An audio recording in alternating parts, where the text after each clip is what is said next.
Capítulo 8. Cerdilinda y Todopiés se van al país vacío. Todopiés sugirió a Cerdilinda que en vez de pasar varios días construyendo una balsa para cruzar el río, era mejor hacer un par de ensayos para estar seguros de que ella podía cruzar el río a nado sin el menor problema, llevándole a él a la espalda. Añadió que él estaba completamente seguro de que podía cruzarlo, y hasta había calculado que nadando despacio a 2 kilómetros por hora lo cruzaría en hora y media, más o menos. Incluso predijo que nadando todo recto llegarían a la otra orilla unos 5 kilómetros más abajo de donde estaban, empujados por la corriente. Y siguió diciendo que la clave estaba en mantener la calma durante el trayecto y nadar despacio, porque el país vacío era suficientemente grande para que les diera lo mismo llegar 5 kilómetros más arriba o más abajo. Cerdilinda estuvo de acuerdo con lo que dijo Todopiés, porque aunque hacía mucho que no practicaba la natación, de pequeña nadaba muy bien.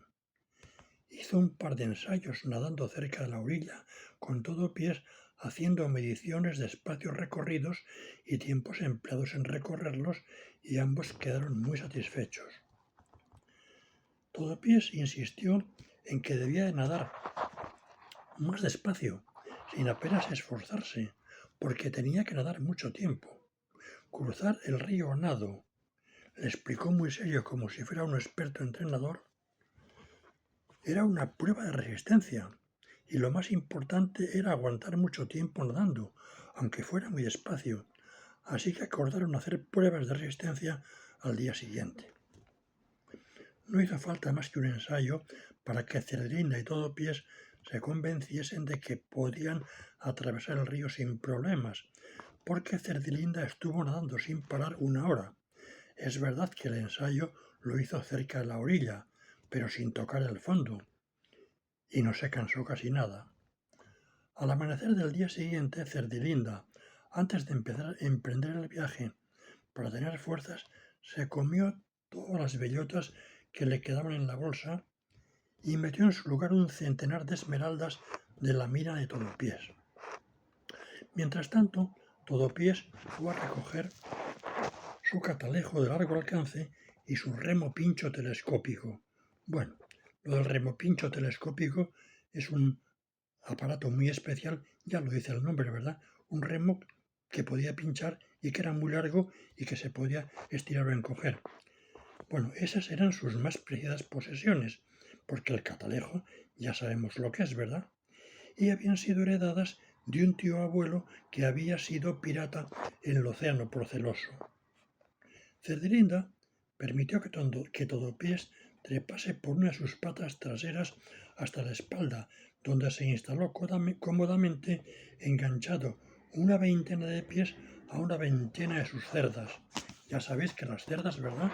Pues son los pelos duros que tienen los cerdos. Bien, Cerdilinda empezó a nadar en línea recta hacia la orilla opuesta, pero nada más comenzar se volvió al punto de partida muy asustada, porque había notado que se hundía mucho más que el día anterior. Tras mucho pensar y comprobar lo que estaban haciendo con lo que habían hecho el día anterior, llegaron a la conclusión de que una bolsa de esmeraldas pesaba mucho más que una bolsa de bellotas. Como no querían irse sin las esmeraldas, tuvieron que conformarse con llevar solo media bolsa, tras comprobar que así Cerdilinda podía nadar sin hundirse. Poco después de empezar la travesía del río, Cerdilinda notó que la corriente la arrastraba arriba abajo, y cada vez más a medida que se iba acercando al centro del río.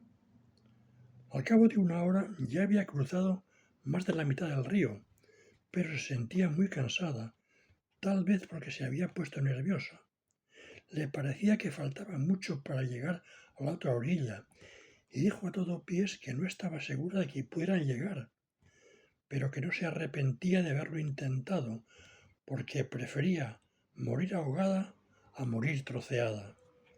Todopiés, que estaba seguro de que Cerdilinda podía nadar lo que quedaba y mucho más, la tranquilizó explicándole con dulces palabras que no se preocupase ni se pusiera nerviosa, porque lo que le quedaba y lo que le estaba pasando era lo esperado.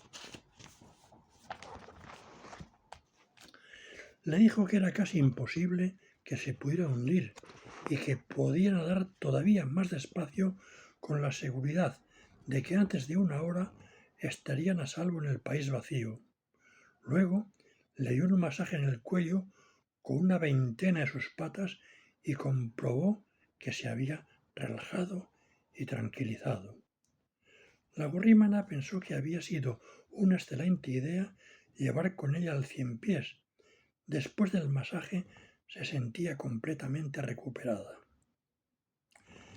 Todopiés estiró el catalejo y barrió la orilla del río a la que se dirigían hasta encontrar carteles de país vacío en varios lugares. No vio por ninguna parte la frontera, así que le dijo a Cerdilinda que no se preocupase lo más mínimo, porque delante y ya muy cerca estaba su destino, y que mientras siguiesen viendo carteles de país vacío no tenía nada que temer.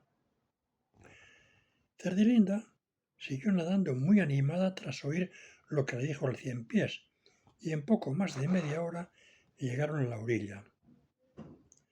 Finalmente el viaje resultó bastante más fácil de lo que ambos habían imaginado, porque Cerdilinda llegó menos cansada de lo que esperaba, y Todopiés no tuvo que utilizar ni una sola vez su remopincho telescópico para corregir el rumbo, ni para pinchar con él a los bichos que hubiesen podido molestar a la gorrímana por el camino. Al llegar a la orilla, Todopiés dijo a Cerdilinda que se tumbase un poco a descansar porque le iba a dar un masaje en las patas para que luego no le diesen calambres. Los masajes del Ciempiés le parecían a Cerdilinda cualquier cosa menos masajes, porque en realidad solo conseguía hacerle cosquillas, pero eran muy agradables. Y así Cerdilinda se quedó dormida como nos estamos quedando nosotros ya.